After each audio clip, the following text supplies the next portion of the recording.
The premise that Europe is supporting Ukraine out of pure moral obligation is a comforting narrative, but it masks a much darker, more urgent strategic reality that is only now being fully acknowledged in capitals from Berlin to Paris. The shocking truth that is finally dawning on European leaders is that the war in Ukraine is not a peripheral conflict, but the opening phase of a struggle for the continent's very survival. The figure of $1.8 trillion is not just a hypothetical reconstruction cost.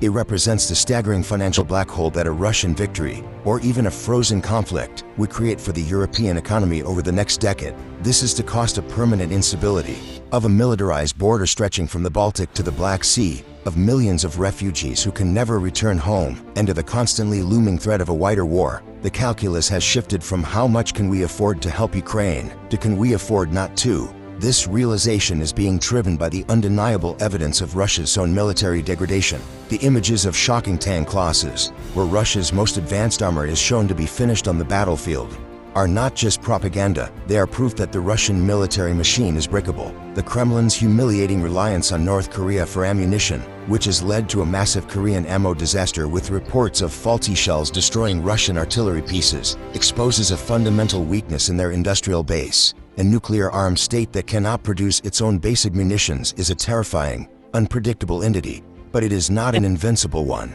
Europe now understands that the Ukrainian armed forces are the only combat-hardened shield standing between a vengeful, albeit damaged, Russian army and the borders of NATO. Every Russian tank destroyed in the Donbas is one less tank that can threaten Warsaw or Vilnius. The disaster that spreads in the Russian army is Europe's opportunity to break the cycle of Russian aggression once and for all, at a cost that, while high in monetary terms, is infinitely lower than the price of fighting a direct war on NATO soil. The fight in Ukraine is the most cost-effective defense policy Europe has ever had, and the realization is sinking in that if Ukraine falls, the bill will come due in blood and treasure on a scale not seen since 1945. This grim realization has triggered a seismic shift in European defense policy, most notably in Germany, the continent's economic engine. The concept of Operation Germany and the headlines that Germany prepares for war are not hyperbole but a reflection of a historic Zeitenwende turning point. For decades, Germany's policy was built on the belief that economic interdependence with Russia would guarantee peace.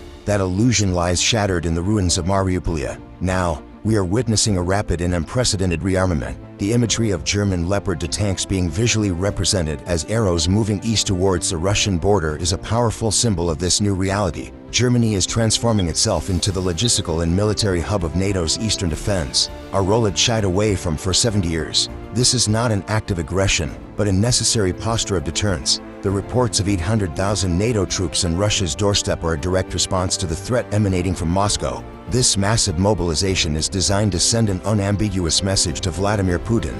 Any further adventurism will be met with overwhelming force. The war is also being fought in the economic and shadow domains. The news that Putin tankers were blitzed highlights the multidimensional nature of this conflict, where Western allies are actively degrading Russia's ability to finance its war machine by targeting its shadow fleet of oil exports. Europe is no longer just a passive observer or a soft power checkbook. It is becoming a hard power actor, driven by the existential threat on its borders. The political will is coalescing around the hard truth that a secure Europe is impossible without a victorious Ukraine. Chancellor Scholz standing shoulder to shoulder with the reality of the Russian threat, as depicted in the Operation Germany imagery, shows that the era of accommodation is over. Europe is preparing for a long, generational struggle, and it has accepted that Ukraine is the indispensable vanguard in this fight. The massive investment in defense, the movement of troops, and the hardening of political rhetoric are all proof that Europe has internalized the lesson that weakness is provocative, and only strength can secure peace against a revisionist power like Russia.